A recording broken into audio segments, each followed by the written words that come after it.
Good morning to all my dear students. Today I am going to explain chapter number 14 of the subject English first of class 7. The name of the chapter is sympathy यानी सहानुभूति. इस poem में इसके जो poet हैं उन्होंने describe किया है अपने प्रति दिखाए गए सिंपैथी को कि किस तरीके से एक व्यक्ति जो है वो इनकी दशा को देख करके इनके प्रति सहानुभूति रखता है. I lay in sorrow, deep depressed, my grief a proud, my man heard. His looks were cold, he gave me gold, but not a kindly word. तो इस स्टैंजा में पोएट बता रहे हैं कि वो बहुत ही दुखी और बहुत ही डिप्रेस्ड थे.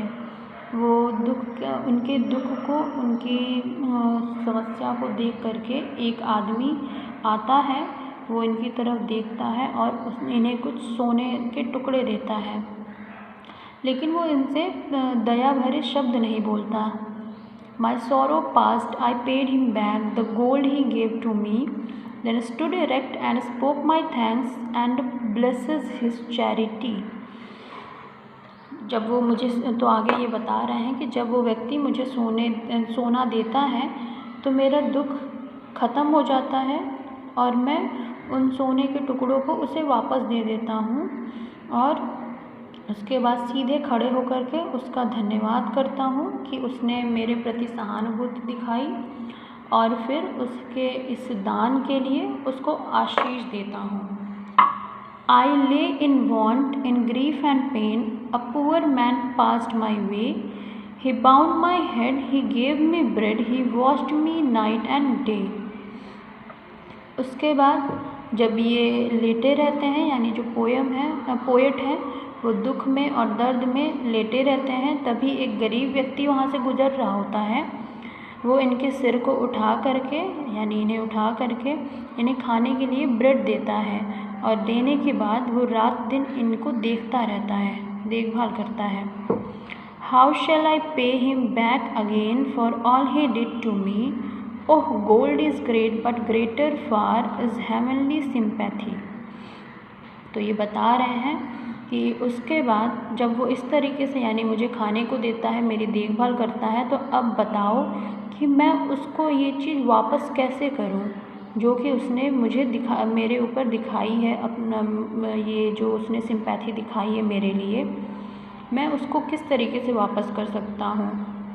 आगे वो कह रहे हैं कि हालांकि सोना बहुत बड़ी चीज़ है, लेकिन वो हमारे प्रति दिखाए गए सहानुभूति, दया और प्रेम से बढ़ कर के नहीं हो सकती.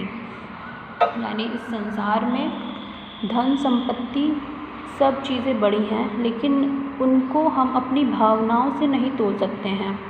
हमारे जो किसी के प्रति भावनाएं होती हैं, प्रेम होता है, लगाव होता है, विश्वास होता है, इन सब चीज़ों से बढ़ कर के धन संपत्ति नहीं है.